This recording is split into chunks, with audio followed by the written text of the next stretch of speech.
the cover for this, by the way. The lizard, like the big ol' heckin' lizard that's carrying that on the back. It's very reminiscent of God, what was the name of it? It's from Dark Sun. Dark Sun, that's what it's called. Dark Sun. Which if you don't know what Dark Sun is a Dungeons and Dragons campaign setting. And it's probably one of the more interesting ones. It's very grim. It's very like devoid of hope. Most of the world is a blasted desert. And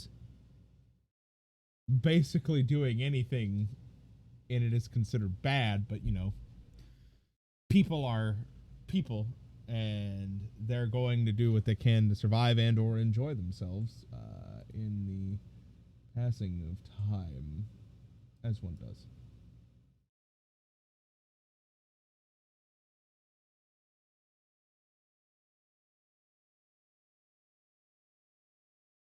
Got a bit of a load time.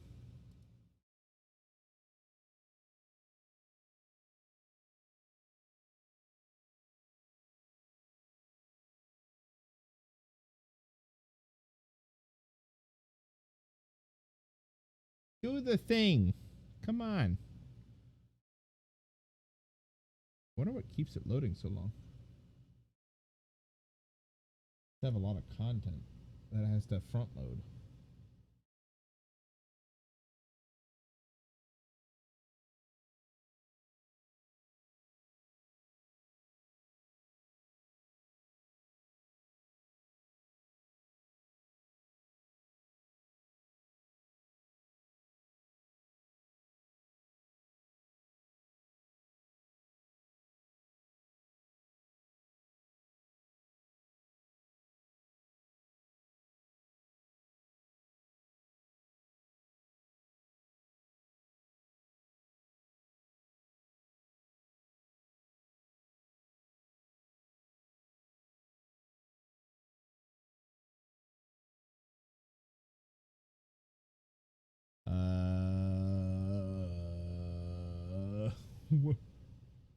What the fuck?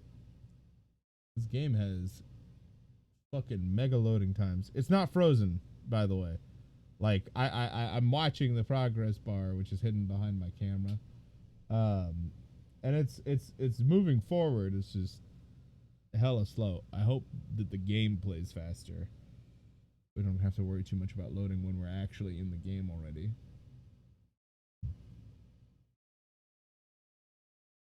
Bad way to start, game.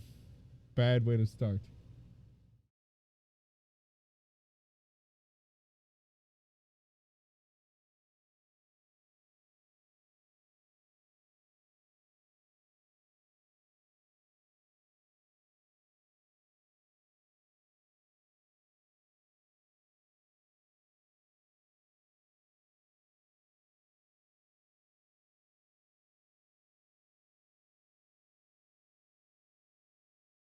Okay, is it frozen now?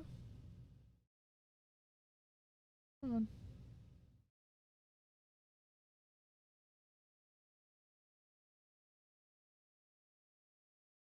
We're gonna give it a minute more, and then if it doesn't move or load past this, I'm going to assume that it froze or something.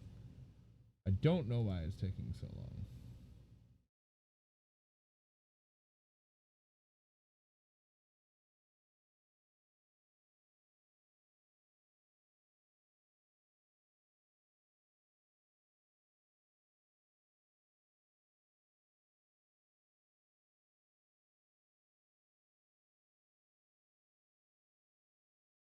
Okay, there we go. It all jumped at once. Okay. Vargus the Riven runs some development, so there will be bugs, missing content, unfinished features. Varus is a game that offers a fair amount of reading for it is to be enjoyed and experiences intended by developers. It is also a game where success is by no means guaranteed. You'll probably lose everything several times before getting the hang of leading your traveling company. Understood. Hold space.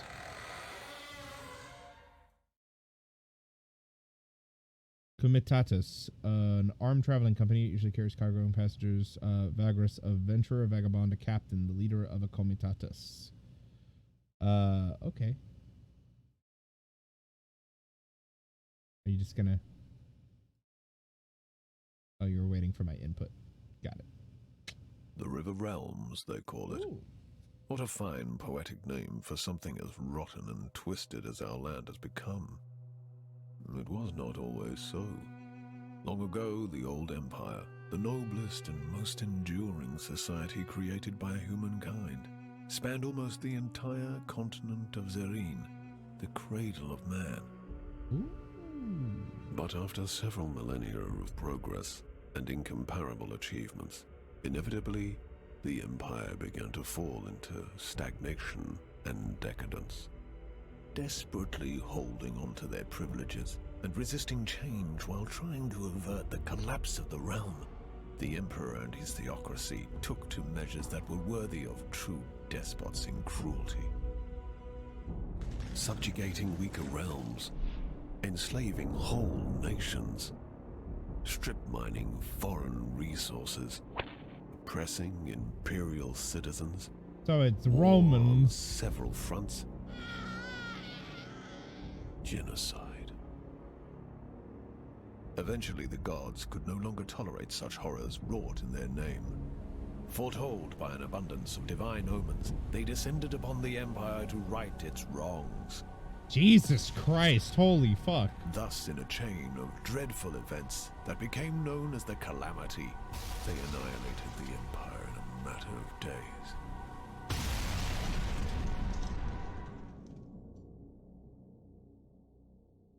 The gods then finally saw what they had done in their anger and confusion. It is said that so much grief and shame filled them that they were broken and they left this reality, never to return. The continent and its inhabitants seemed dead, but at length survivors began to crawl out of their hiding holes and faced a land that no longer welcomed them. Arcane anomalies, the fallout of the Calamity, now riddled the continent, and people realized that they had to share their new home with changed and twisted creatures. Oh God. Terrible beings entered through the cracks in the tapestry of reality and rose to rule over the natives. In time, these new powers rebuilt the fallen empire in their own image, and the River Realms, now godless and vengeful, reincarnated from the ashes. The inhabitants of the land, such as I, now eke out a living under the crushing rule of the new empire. The continent itself constantly resists our every attempt at building a cozy home for ourselves. As travel is dangerous, many ventures specialize in transferring cargo and passengers over bleak and deadly leagues of land. Others try to take everything of value from said travelers, or attempt to find buried treasures among the ruins of the old empire. The leaders of the endeavors are, some say, the bravest men and women of the River Realms. Such a leader is called a Vargus. Which is what we are. Strong start. Strong start. Very interesting lore. And a very decadent sense of adventure. Nothing beside remains, bound the decay of that colossal wreck, boundless and bare. The lone and level stands stretch far away. From Ozymandias by Percy B. Shelley. Excuse me. 1818. Ah, yes. A Vargus. What a profession. Daring and savvy, always watching the horizon, always looking for an opportunity, and of course, for what is best for his comitatus, eh? And you are a Vargus too, are you not? Many of your kind have I seen in my long life as a vagabond. Care to listen to a story about your exquisite occupation, good master? It is a tale of woe and terror, but it is also a tale that is true, as I have seen it with mine own eyes. Absolutely. Yes. Tell me. Wise you are, good master. My tale is of a Vargus such as yourself, but one whose fate was cursed and wrought with ill fortune. I love this It narrator. all happened a long time ago. 10 years, maybe more. I was but a passenger, traveling rough roads and forgotten ways with this comitatus, south along the feet of the great mountains of the west. Yes. Tell me the tale of the pilgrims of the wasteland. This comitatus I speak of had fallen under hard times. Perhaps it was due to imperial harassment or unfortunate decisions, or simply bad luck. Hierophants, saint of roads, does not always smile on us mere mortals. But however it came to pass, their coin was drying up, and their opportunities seemed few and far between. One of the last chances their Vargus saw was to travel to the remote town of Scrapheap and spend their remaining funds to stock up on cheap scrap metal. This metal could be sold for great profit over in the east and south. It wasn't a bad plan, truly, but it was not without risks either.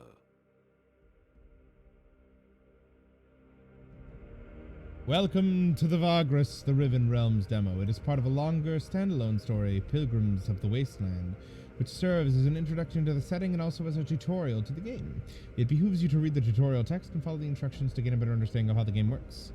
The icon can be clicked in tutorial windows to show what the section is referring to via a pointer. Note that you have to be on the right UI screen for the pointer to appear. You can access the hotkey list by pressing F11. On the campaign map, your comitatus traveling company always occupies a node and moves between nodes through paths. Moving along paths costs movement points indicated next to each path. Every in-game day, you have a number of movement points to spend before you need to camp. To move, click on a nearby node and select Move from the radial menu. You can select a node that is farther away. The MP cost of moving there will be calculated in the path highlighted. Movement point cost, move. Having gone ahead of the column with a handful of scouts, you watch from afar as your comitatus slowly trudges along broken terrain, making its way south ponderously among dormant geysers. All around you, the hills smolder lazily in the perpetual twilight. Are you all right? Yavik's voice resonates with sympathy as he appears next to you on the ridge. You nod slowly, but do not look at him. Your gaze lost in the distance where ash cloaks the horizon and the towering mountains to the south and west. You turn to your comms and note his supportive smile. You and Yavik have been traveling the realms together for years now. There is no person in the world you trust more than him, except perhaps yourself. I know you feel that your hands are tied, but like I said before, you made the right choice by leading us here. Time will tell, I still have my doubts. It's a long shot, and you know it. There wasn't much of a choice, either this or returning my trading license and hanging myself. Has to work, we cannot fail, not like this, or thank you, but the last thing I need right now is a clumsy pep talk, even if it's well meant. I'm gonna go with, there wasn't much of a choice, either this or returning my trading license and hanging myself. Don't forget banditry. We could make serious coins waylaying travelers. Yavik's smile is mild, but you are used to his sarcastic humor. Unfortunately for many, this is not a very light-hearted matter. Highwaymen and brigands roam the foreboding wilderness between settlements, and attacks are fairly common. Thus, travelers are often band together for protection, which gave rise to the golden age of Komitati and Vagri. Seriously, though, there may have been little choice, but how you go about it matters much more than that, I think. We stick to the plan and see how it goes. How is the rest of the crew holding up, you think? They do have faith in you still, Yavik says. It should not come as a surprise, since you've known and traveled with most of them for years and years. Some founding members of the Comitatus you could trust with your life, but you've heard stories about Vagri who've been abandoned for less. Times being what they are, Yavik trails off. With Imperials cracking down on us, independence more heavily than before, business is tough, everyone knows, and they appreciate your efforts keeping us floating. Our plan ought to give us another chance. The plan. You talked your company into traveling this a few weeks ago, but with each step towards the western mountains, more and more of them started to have doubts, such as the way of the road, perhaps. The plan involves a desperate attempt at squeezing a low selling price for metal bits out of an old contact of yours in the town of Scrap Heap. Oh, this is a codex. Scrap Heap is a town on the edge of the Imperial territory just north of the Molten Tongue and south of the Forest of Shadows. In the smoldering shadow of the Great Mountain... Okay, so this is all full of, like, different references. By spending your remaining coin and bringing the cargo down south around the Molten Tongue to Devon via Avernum and Ash, there's a shortage of metal in Devon, and you know several buyers who would give a pretty price for your goods if you can only make it there before many others with similar cargo do. Such contacts are the boon of the long decades spent on the road, but even if Narbo, that villain, gave you an agreeable price in Scrap Heap, the road is not without its perils. Sneaking through the gap between the dead forest and the Molten Tongue is inviting disaster, so it is not a path many Vagri would risk. And of course, if this fails, you are out of alternatives. Do you think Narbo will help us out? The old scavenger was never famous for his goodwill. One can only hope. I haven't seen him in years, but we always did good business. That said, you're not sure he would remember you, or if he is alive. If he's not willing, we must find a way to compel him. There's no telling what you would be capable of if it came to that. He has to help us out. He won't be able to pass up the opportunity to make us indebted to him. Even the thought of selling yourself out in such a way makes you feel dirty. I'm going to go with option number 1. I'm sure such a sleazy bastard as Narbo would remember all the business they've never done. Vargus. Yavik rubs his chin absent-mindedly. You have seen this expression of his too often to realize he's using his sorcerer's talent to read your mind. Taking a peek. Apologies. Yavik rubs his eyes quickly and looks away. You know how it is. It comes to me so naturally that sometimes I don't notice him doing it. Your thoughts were loud, Vargus. I have to actually block them, you see. After joining your Comitatus 6 years ago, Yavik proved to be an invaluable asset. Not only does he sense moods and thoughts around him, he has the ability to subtly manipulate others when he focuses his inner energies. It comes in handy when doing business. Then there are his other perks. A few times you saw him shatter the minds of men and beasts who tried to kill him. Not a pretty sight, but effective deterrence. Yet, because he is not a trained sorcerer, at least not in the traditional sense, his abilities are sometimes difficult to control. You have become accustomed to his impromptu thought scans. While others find it less bearable to be around him for this reason, he has kept his abilities a secret for many years overall.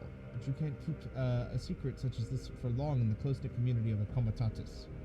Especially not if you keep bursting minds and knowing things you shouldn't. So there are only a handful of your coms who put up with being near him for any length of time. But even so, he has not probed your mind in years, certainly not on purpose, but neither by accident. Perhaps he is less in control now, which suggests he's more on edge about this whole trip than he lets on. Apology accepted. You manage a faint smile. Let us return to the others and push on. There's still a day's travel ahead of us, or just make sure it doesn't happen again. I'm gonna go with the faint smile. It's my friend. Hello, Noir. Both of you head west to join the column. You go back to the Comitatus. As we were coming up to the gates of Scrap Heap, this trash pile town of cutthroats and scavengers, we could see the vast mountain ranges of shattered Bivanda Thar looming ominously over the horizon, half shrouded in the gaseous vapors belched forth by the volcanoes in the far west. My companions prepared to do their business in town as fast as they could, not wishing to tarry in this notorious place.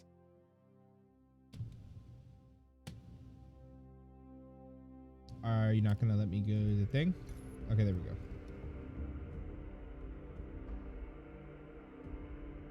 Are you populating an event? There we go.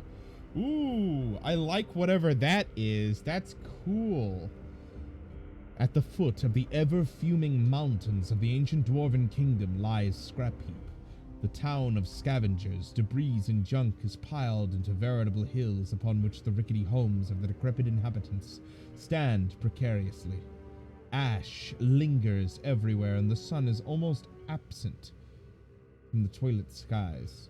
Deals are struck day and night over the precious metal scraps gathered in the ruins of nearby Devender Thar, while the Heap King oversees all this from his dreaded tower. Shady eyes and soot-covered faces watch from under ash-laden yawnings. Life is cheaper than iron here, some say. How you doing, Noir? Let's give you a shout-out. Shout-out to Noir Ro...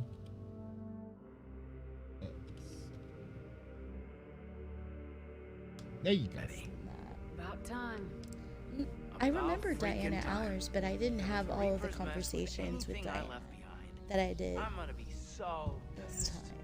See you topside, Shepard.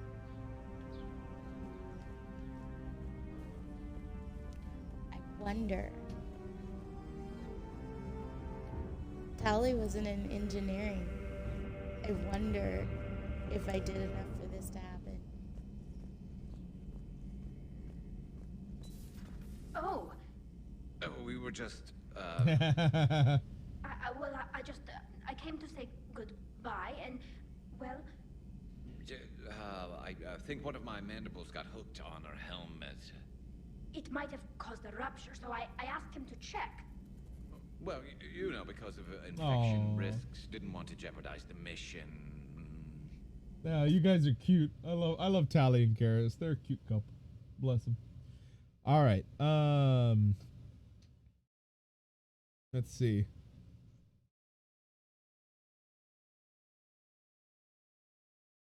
Yes, your voice was there. Track down Narbo. Can he be convinced to help you out? When a Comitatus enters a settlement, you can select from a variety of options, each on its separate pane, revolving around resting, resupplying, and trading. You also have the opportunity to initiate stories located in the settlement. Ooh, yee! Okay. You make your way to Wraith's stash, a notorious watering hole tucked away in a small street just beneath the imposing tower of the Heap King, but not quite under its immense shadow. Few frequent the establishment, which makes it perfect for Narbo and his little operation of honest merchants. Apparently, the knave is not only alive, but has done well for himself in the past decade or so. Taking only Yavik, you leave the Comitatus to the care of Titus, your quartermaster, while you're gone negotiating. I ship Tally and Garrus when I don't ship Shepard and Garrus. Where the lie, though? They're like a real good couple. Like, there's no reason not to. Ash is flitting from the black sky as you cross the streets and nod to the bouncer of the Wraith stash. You give him your sidearms quietly. Rules are rules, at least as long as they can enforce it. Yet they have the courtesy of allowing you to keep your dagger, and of course, they have no idea what Yavik is capable of should it come to a scuffle. Not that you expect such a thing, but with Narbo, one never knows. Though you have told your crew that he and you go way back, the entrepreneur is a capricious and manipulative man, with whom you did not part on the best of terms. Does he remember that? Surely. Could he be persuaded to take your proposal? Who knows? Your eyes slowly adjust to the dimness of the tavern's interior. Only a few candles and a lamp at the bar illuminate the common room. Shadowy faces turn toward you and observe you through the smoke. The bartender, a thick-set man in a dirty tunic, is chewing tobacco serenely. Above the bar hangs the skeleton of a large heap lizard on display. Narbo is sitting at a table in the back, his bodyguard half hidden in the darkness at the wall behind him. I'm gonna walk over to Narbo. The entrepreneur looks up from a stack of papers in front of him and rubs his eyes. Narbo is a corpulent man with a dark, bushy beard and a few missing teeth. Part of his face is covered in scars similar to those left by old burns. That, coupled with the withered and mutated left arm that hangs limply at his side, is a clear indication of the taint. The merchant wears a leather jerkin studded with small bronze and bone coins, a sign of wealth and boldness. His bodyguard, a lithe man with tribal tattoos and an outfit made of leather, moves his hand calmly to a spear that leans against the wall. Narbo's mouth falls open as the spark of recognition flares up in his eyes. No wonder. It has been 10 years. "The fuck, mate?" He blinks.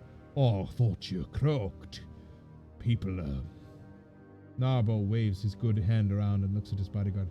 Told tales of your demise. The man finishes his sentence for him at the merchant nods vehemently. That business with Kurnak outpost in the storm, Narbo adds. You tell him that you were indeed at Kurnak when the terrible arcane storm struck. You describe the horrors of that night briefly.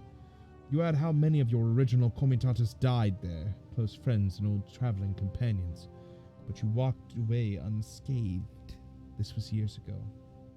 Sheesh, that fucker Eraphones looked around about you something fierce, Narbo chuckles heartily. But I'm sure you haven't come here to reminisce about good old times, His predatory smile makes you cautious. Even though he invites you to sit down with a causal wave of his meaty hand. Casual, excuse me.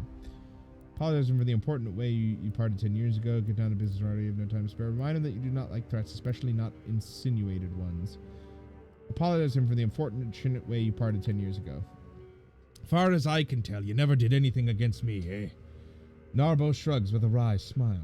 Of course, you could have sent someone to warn us. The bodyguard finishes the sentence. Back when Narbo and you parted ways, Avernum's Collegium was hot on your trails. They got offended by how you two outplayed them by smuggling in a shipment of exotic spices without their knowledge and selling it to a local nobleman's merchant house. You look at Narbo and tell him there was no way of warning him or even knowing where he was after the chaos was unleashed following the heist in Avernum. You had to get your crew out of there, and so you did. The merchant is fiddling thoughtfully with a stack of papers while listening to you. I appreciate your coming clean, even if this sorry business was so many years ago, he says after a long pause. The bodyguard becomes visibly less tense. But something tells me that ain't all you came me, sir, for. So what is it? You breathe in. Time to outline your proposition. You explain to Narbo how you want to give him to give you a discount on a shipment of metal scraps, which you then would smuggle into Devin through contacts you have in the city's underworld. The profit on the shipment would be quite exquisite. You do not name your contact, but divulge enough of her that the plan looks solid. Buyers, you say, are lining up, expecting the shipment soon. Narbo sits in silence, eyes fixed on the table, as if listening to some noise from afar. Does not cut you off at any time during your proposition. At length, after you are done, he looks up and gives you a weak smile. That sounds like you've been thinking a long time about it, he says as he shifts in his chair. And is a great plan, except for the part where I give you a discount for your asking and not much else. And I don't do that, mate. That would make me, an almoner, the bodyguard adds discreetly. That a word. Narbo looks up at him. When the man nods, he turns back to you. Aye, an almoner, see? I'm no almoner. You know you gotta do better than what you got for me. Tell him that you will be in his debt. He will make a tidy profit as it is, but you will owe him a favor. Moderate chance of success. Increase your chance of succeeding in the test by 10%. Cost 2 resourcefulness. Ooh. Remind him that you two used to make a great team and this could rekindle that partnership. Very low chance of success. Persuasion plus 6%, persuasion plus 15%. Reveal your advance. Let him know that in exchange for help you can help him out with a problem he might have right now. Narbo's secret value must exceed the requirement. Ooh. I'm gonna do this. I'm gonna increase the chance and I'm gonna go with the moderate chance of success. Test success 1 to 61. I suppose you don't plan on croaking just so I can't collect on said debt. Narbo's chuckle turns into a short, wheezing cough. All right. Well, I know you be a man of your word, and we used to run together, so I know you're good. But just to be clear, you do owe me for this, and I'll collect. I'll collect right now, in fact. You headed to Devon by way of Avernum, aye? When you nod, Narbo leans closer and signals his bodyguard. The man with the dreadlock steps closer and carefully produces a small packet from beneath his leather jerkin, and then puts it into the merchant's palm. This here little fella is mighty important to me, see. If you take this out of the city and deliver it to me, associate, in Avernum, or even, you get your discount scrap from me. The merchant offers you the package. Yavik draws in breath before he could speak. Narbo interrupts him. And before pretty boy here asks, no, I won't tell you what's in it, and I don't think about opening the package. What I can say is, it ain't dangerous to yourself. But, you might want to keep it away from the damn militia of good old Crapheap. You take the package. The way Narbo glares at you makes it clear you have no other choice. This might be the opportunity you had hoped for. The package is small enough to fit in your palm. It feels very light, and is wrapped in fine leather. You pocket it after briefly observing it. You'll be looking for a man named Scornor in Valvernum. He ain't to be trifled with either. Just tell him I sent you and you'll be fine. You can find him and his men in Lavinus watering hole most of the time. Give this little fella to him and to him only. Understand? After you assure him you do, Narbo instructs you to give him an hour, then look for his people at the market and simply introduce yourself.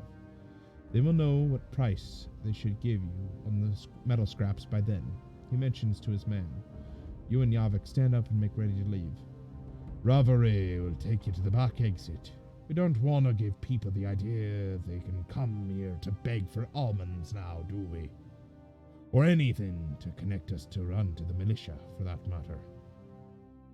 You got what you came for, so you leave the Wrath stash through the back entrance and head back to the Comitatus. Okay. I love this. The writing is fantastic for it. But I do want to get to other demos. And I already know that I want this. I want this game bad. I am down bad for it.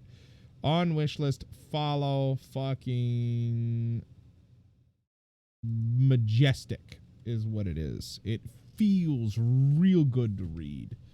Why is there a fanfic channel on Discord now?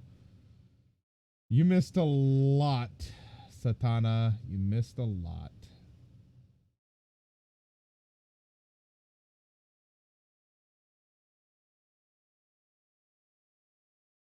Suffice it to say, I made some decent money. All right? Don't judge me.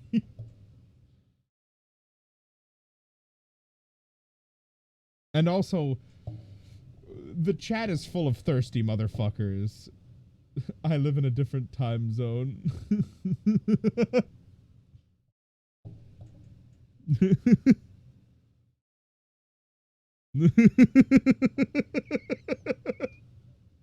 Don't judge me, Satana.